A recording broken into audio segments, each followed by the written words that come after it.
Hi, this is my reflection on accessible instruction material, or AIM. Why is AIM important? All students have to have access to instructional material. Imagine a classroom where you do not have the ability to read the material, or let's say you have some sort of disability that prohibits you from being able to see or to hear.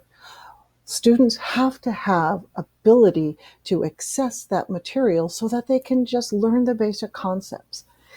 This is also super important because as educators, we are always trying to engage our students, to make lessons more enjoyable, to spark something in them so they can then go on and become this lifelong learner.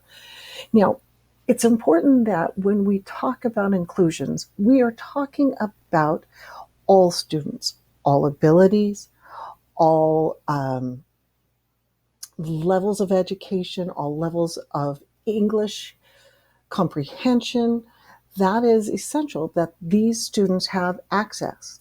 Um, if we can get kids to be able to retain the content of what we're teaching them, that can be equated to learning.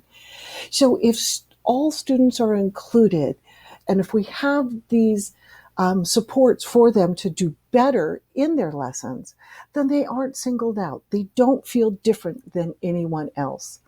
So accessibility is the same thing as equal access.